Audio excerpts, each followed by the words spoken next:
Thanks for plugging in to Rethinking the Dollar. I'm excited to have my guest, Lawrence Reed, president of the Foundation for Economic Education, sit down with us today to discuss his organization, as well as give us his take on the global economy. I'm sure you're going to find this to be very informative. Click the subscribe button below for more RTD interviews, as well as monetary updates. Enjoy. Welcome to Rethinking the Dollar. Today I'm excited to have my guest, Mr. Lawrence Reed, president of FEE, which is the Foundation of Economic Education, who will sit down with us today to discuss his organization as well as his thoughts on the economy. Lawrence has been a president of FEE since 2008 after serving as chairman of his board of trustees since the 90s, and he's both written and done several speaking events since the 1970s for the organization. Mr. Reed has authored over 1,000 newspaper columns and articles and dozens of articles in magazines and journals in the United States and abroad. His writings have appeared in the Wall Street Journal, Christian Science Monitor, USA Today, Baltimore Sun, Detroit News, Detroit Free Press, among many other syndicates. He's also authored and co-authored 5 books, the most recent one being A Republic, If We Can Keep It, and Striking the Root, Essays on Liberty. So Lawrence, welcome to Rethinking the Dollar. Hey, my pleasure, Mike. Thank you for having me, and please call me Larry. Larry it is. So, Larry, I appreciate you taking time to sit down. Looking forward to finding out more information on your economic education foundation there. And so, I know you come from the academic realm, so give us a little bit of your background that I wasn't able to mention in your bio as far as your relations to the academic realm. Okay, I started my career as a professor of economics in Michigan at Northwood Institute, now called Northwood University. It's in Midland, Michigan, and I taught there for 7 years, from 1977 to 1984. And then in all the years since, I've been running think tanks, first in Idaho for a couple of years in the mid-'80s, and I moved back to Michigan and helped to start the Mackinac Center for Public Policy. I was not its founder, but I was its first president. I ran that for 21 years and then took over the reins as president of FEE in September of 2008. And then we moved the organization to Georgia. So I've left Michigan a few years ago now and live in Georgia full time. All right. Now, so give us a simple explanation as what is FEE? What is the Foundation of Economic Education? Okay. FEE was founded in 1946.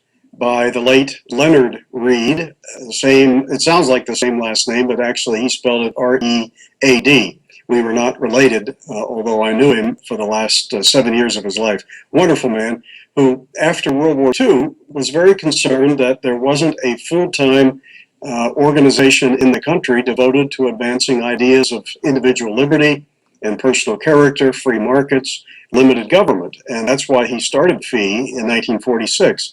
And until last year, our headquarters in Irving, New York, and we have a very vibrant website at fee.org. We recently moved FEE from New York to Georgia, so we're headquartered in Atlanta now. Our focus is on young people, primarily between the ages of 14 and 26, high school and college students, and some who've recently left college. And our focus is in educating and inspiring them about free market economics, and its connection to personal character. All right. Now, how did you personally get involved with FEE? Well, my connection to FEE goes way back to when I was only 14 years of age in 1968. I participated in a demonstration in downtown Pittsburgh, not far from where I lived at the time, against the invasion of Czechoslovakia, which happened in August of '68. I felt very strongly that the Czech people deserved to have the freedoms that they were longing for, and I was angry at the Soviet invasion. So I participated in that demonstration sponsored by Young Americans for Freedom, and they gave everybody a bunch of literature from FEE. So I started reading it and devouring everything that came from the foundation, and then later in 1977 I began publishing articles in the Freeman, which is FEE's magazine. I began speaking for FEE at events around the country a year or so after. Joined the board in the 90s, chaired it for 3 years. So I really go way back to 1968. Right. Now, the program here, Rethinking the Dollar, my goal is to basically reach out to the millennial and centennial generation, which is also the people you're trying to educate as well. And the simple message is there's more to the dollar than what we've been taught in school. And so with that being the case, I want to get into some rethinking the dollar questions, with the first one being, What comes to mind when you hear the words rethinking the dollar? Well, I think it's a great name for your program and your organization because if there's anything that needs rethinking, surely it's the dollar. We've come to think of it as something that government monopolizes, that it issues in the form of unbacked, irredeemable paper money. But I think the dollar should be thought of in terms of and this would be the ideal, not what we have today, but I think the dollar, or whatever our currency should be based in the marketplace. It should not be at the discretion of politicians and the people they appoint. Fortunately, we're beginning to see some market competition to the dollar in the form of things like Bitcoin and Litecoin, some digital currencies. I think that's fantastic. I'd like to see competition and new technologies in every aspect of life, including money, which does not have to be a monopoly of politicians. Right. Now, how important is it for the younger generation to really begin taking an interest in what I like to call monetary literacy, the basics of understanding the history of money as well as understanding, money so that you can better handle your finances? How important is that to a younger generation? I think it's critical, and there are two dimensions to this, Mike. Of course, the one dimension is your own personal finances. It's important since you're in charge of really how well you do with your savings. It's important to know what the options are, what the vehicles may be. Everything from the most simple things that young people are taught these days, hopefully, like balancing a checkbook, to what investments should one engage in, real estate and stocks, and how you should plan for retirement. But then there's another dimension to money, and that's the larger picture of money and monetary policy. And that's where you get into economics and, what form of money should we be using? Should it be a monopoly of government? And I think we all have a keen interest in this because when government takes over money, usually in the long run, very questionable things take place, and the value of the money tends to decline.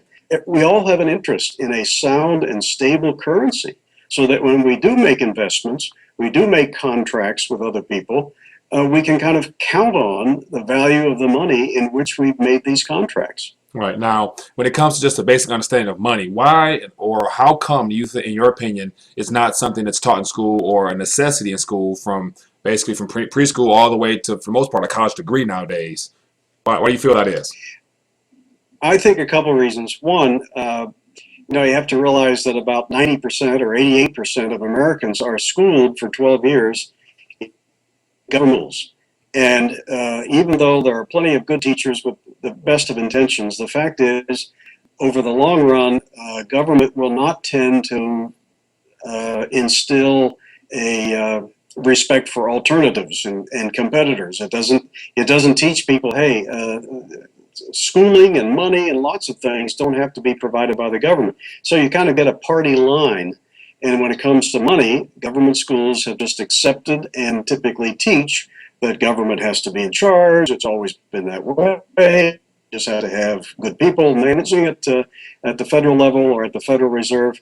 So, government teaches us. So you can't expect it to teach that there might be better ways to do things. And then another reason is, especially at the high school level, lots of teachers just aren't prepared to teach very much about monetary policy. They're not given that kind of training in school or at college before they become teachers. So they really aren't equipped to do much more than teach what the text tells them. And that's pretty much that what government does in money is the way it ought to be. And that's a shame. All right. Now, to narrow in now before we get into actually some of your work, some of the articles and speeches you've given, if Lawrence Reed was given the chance to be at the podium, all televisions globally was tuned into your channel, and you had to give a global state of the economy address, what would some of those things entail? Wow, wouldn't that be a great opportunity? One of the first things I would say to people is that government has nothing to give anybody except what it first takes from somebody. We have to get away from this idea that government is some kind of fountain of free goodies, and that as long as it takes from some and gives to others, it can guarantee our security and so forth. I believe, as our founders did, that government is there for a very defined purpose, to provide for the general protection of life and liberty of all people, irrespective of things like color, religion, whatever, within the country. But otherwise, it should leave us free to engage in our own dreams, our ambitions, our talents, our businesses, our interrelations with other people. It should allow us to be independent and self-reliant. It should not try to buy us off by taking money from other people and giving it to us. When it does that, it tends to concentrate power in government, and politicians then become corrupted by it and start buying votes with other people's money. So that's where I'd start, but I'd go further to point out to people that you cannot have a free and prosperous society in which we would all want to live unless you worked first, all of us, on building personal character. I'm convinced that without that, nothing else really matters, that you lose everything, including your liberties, if people have first lost their character. So we at FEE believe very strongly in things like, at all levels of society, honesty, integrity, and patience, and courage, and self-reliance, and responsibility, taking charge of your life, and not expecting somebody else in some distant bureaucracy or in Congress to take care of it for you. Those are critical lessons that all of us have to understand. If we don't come to grips with these things, almost nothing else really matters. All right. Now, I caught a glimpse of your most recent speech at the Values Aligned Leadership Summit. And so one of the things, or the key points of your speech there, was the idea of liberty and character. And so how does those two, I guess, concepts or virtues apply to economics today, and where we're at and where we were and where you think we might end up, in the future? Great question. I think liberty and character are two sides of the same coin, that you can't have one without the other. A people who will not practice high standards of character probably will not come to appreciate liberty or to practice it. Can you imagine a free society of largely dishonest or irresponsible people? I can't. If people lie to each other, if they cheat, if they steal, if they don't respect the lives and the property of other people, if they're not responsible, if they don't take responsibility for their own actions, if they blame everybody else for mistakes that they've made, I think you'd end up with society in chaos, not in liberty. And in that chaos, you'd have somebody on the white horse ride in and knock heads together to bring order out of that chaos, and there go your liberties. So you've got to have character to then have a chance at attaining liberty. But it also works in the other direction. You've got to have liberty so that we can find out if you've got character. Right. If you're not free to make your choices, how will we know if you're an honest person of strong character? So you've got to give people responsibility. You've got to trust them. You've got to say, look, we live in a free society. You can make judgments about your life. You get to make choices. We're not going to tell you. Just as long as you don't violate the rights to life and property of other people, we're going to leave you alone to be different, be yourself, go as far as your talents can take you. So you've got to have liberty in order for us to find out if you've got character, and you've got to have character or you're never going to have liberty. All right, interesting. Now, a lot of my prior guests have mentioned just how dangerous debt has become to the globe. And so we have all the things unraveling out east. We have, everything that's happening here. What's your thoughts on our national debt? And can it be repaid? Will it be repaid? And also the unfunded liabilities that are pretty much or have bankrupt our nation. Would you say we're bankrupt, or what do you say we're at currently? Well, technically, we're not yet bankrupt in the sense that we have not defaulted on any obligations. That is to say, the U.S. government has not. But that's only true in nominal terms. We've always paid what the bond or the bill or the note, the debt instrument, says that the government owes to those who bought those instruments. But by inflation, kind of a slow motion default, we're actually paying those debts back in dollars of less and less value. So that's a kind of slow motion default. But we've actually, in nominal terms, never said to a debtor, you own a government bond, but now we're not going to pay you. Now, the question is, as good as that may be, the fact that we haven't defaulted, we've been good nominally in terms of paying our debts, can we continue to do that? And that's a big question. When you get debt that is so large, the national debt at $18 trillion now is bigger than all of 1 year's production of goods and services in this country. It's unprecedented since World War II, anyway. That's a massive burden. It amounts to something like $50,000 per man, woman, and child in the country. I don't think that that's ever going to be paid back in dollars of the purchasing power in which it was contracted. The government will print what it takes to pay its debts. That's going to be ever more true the bigger that debt gets. I think that debt is a sign of this erosion of character that I like to talk about. Think of it this way. When politicians every year spend hundreds of billions of dollars more than they take in and then borrow the difference, that's what adds to the debt. But what does that say about their character and the character of the American people who elect them? And so, I mean, these people they're spending more than they have, and they're sending the bill to generations they don't even know yet, to your kids and their kids. To me, that's not just lousy economics. That is a lousy character. I don't know how they sleep at night knowing that they're sending their grandkids the bill for the current spending that they support today.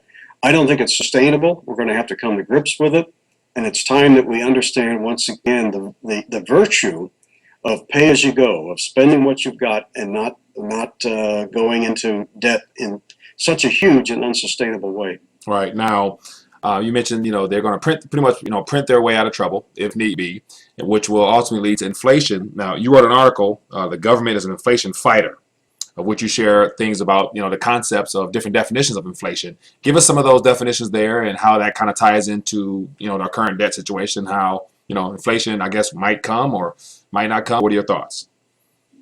Okay. Yeah, that article, "Government is an Inflation Fighter," was actually an attempt to respond to that. Some people think the government is an inflation fighter. It tells us every day that it is. But I think government is, in fact, an inflation factory. Inflation, properly defined, is an increase in the supply of money and credit.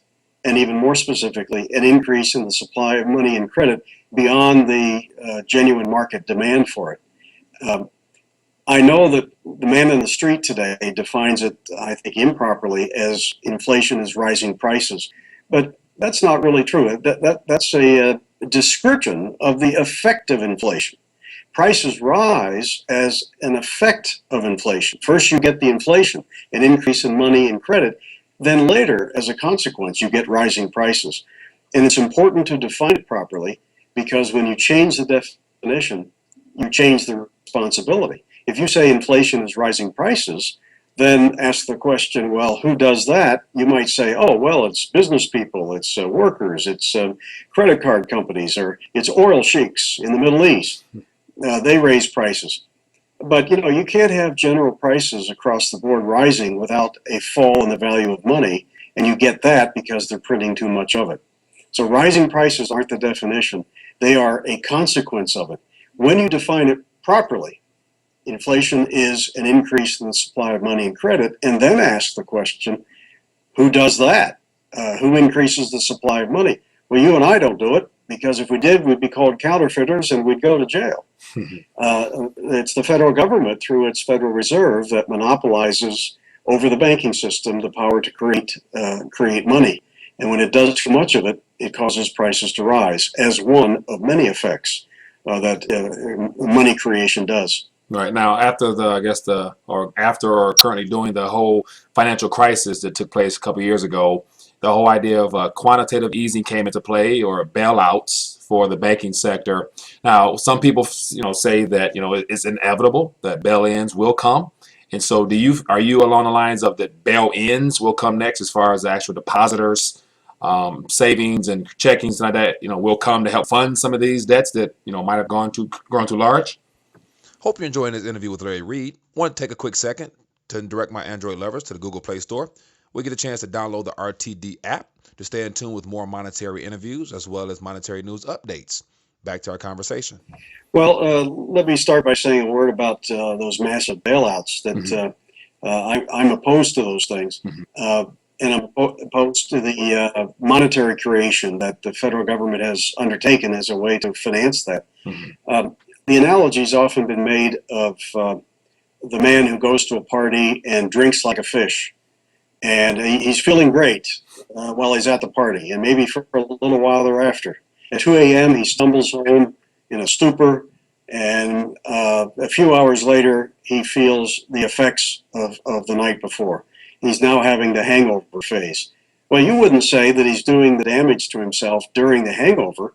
That's just when he feels it. He was doing the damage to himself the night before, but it felt good for the moment. And so once he's flat on his back and in the midst of a hangover, you wouldn't say to him, hey, I want to help you, so here's another bottle. Instead, you'd say to him, look, you shouldn't have done that last night, but now that you've done it, you're going to have to dry out. You're going to have to go through the consequences of what you did last night. And when that works its way out of the system, then you'll recover and you'll be fine. Just don't do it again. But the problem is our federal government never treats the economy that way. It's drugging it with easy money. That's the party phase. And then later, when we start to pay the price for that in the hangover or recession phase, it never lets the patient really recover. It starts in the bottle again. That is to say, pumping up the economy and bailing out businesses and so forth. And we got to get off of this roller coaster by stopping this crazy combination of bailouts and printing of money by the federal government. Now, at some point, I think this gets to the other part of your question, will people go to the banking system and start borrowing lots of this newly created money that's been sitting there since 2008? If they do, if they have suddenly enough confidence that, hey, the economy is going to get better, I can borrow and invest and spend now, then a lot of that money that's sitting in the banks created by the government is going to come out into the circulation and start bidding prices up. And that's when you'll no longer be hearing people asking, where's the inflation? They'll be asking, why are prices suddenly rising? I don't know when that's going to happen, but I think it's inevitable sometime in the next year or two. All right. So now let's go out east, if you don't mind, towards the whole Greece situation with their bailouts there, debt there. I mean, they're continually being pumped up with debt, and they're not even able to repay what they already borrowed. So what do you think the end result of all this, debt out there will be? And does it play any, is it like a sign to come or a warning for what could occur on this side of the ocean, or what's your thoughts? Well, I'm glad you raised it. It is very much in the news, although it's died down a bit. But I think we should see Greece as maybe the canary in the coal mine. It's a little bit ahead of us in the sense that it's gone down the path of massive government spending and massive debt for a longer period and to a greater extent than we have. But their experience tells you what can happen if you don't get this spending and debt and printing of money under control. Now, they've had the relative discipline of the euro that brought this to a head a little quicker. Just imagine if they had never adopted the euro and they would still be printing and bailing out their own businesses and spending like crazy. They'd probably have a hyperinflation now. But as it is, they've got defaults. They can't print the euro, but they're not willing to cut their spending enough to balance their budget. So now they're in the position of not being able to pay their debts without a massive bailout. The question is, if we pursue the same policies here in America, won't we suffer the same consequences? The only reason that we haven't defaulted just yet is that our federal government, unlike the Greek government, which is subject to the euro, our government can print as much of its own currency as it wants to.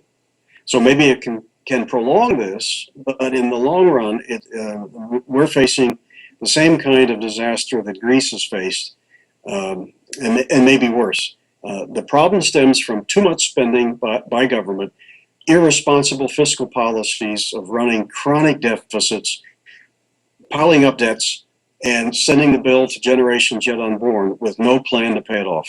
Right. Now, could you ever see hyperinflation with all the dollars that's being printed? And I hear there's more dollars outside the country than there is actually inside. So could you foresee something causing all those, dollars to return home? And what would it look like for your average, citizen here locally?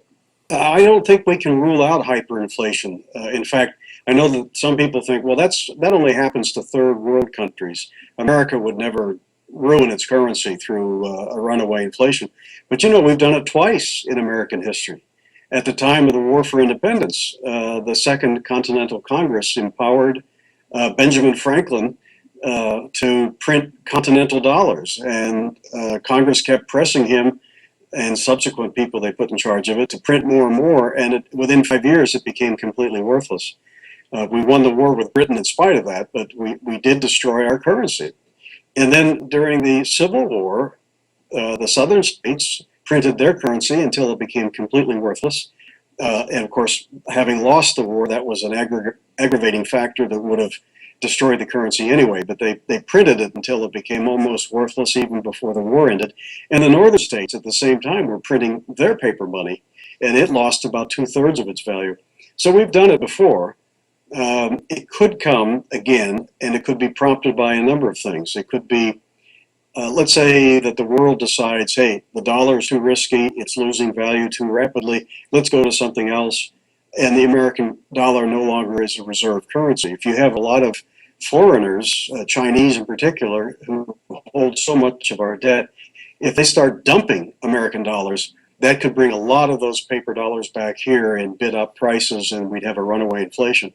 Or you could also have government spending through some prices go through the roof, and they would print so much that we could have it. Either way, it is not something that we could rule out.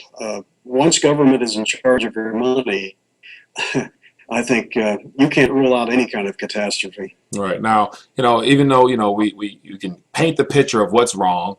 And so no doubt, I'm sure you can give a couple solutions to policymakers on how to correct some things. But it's good to say that I don't foresee, the people we put in office taking our advice or taking your advice or taking Guy's advice who's actually in the economy or academia or wherever for the most part.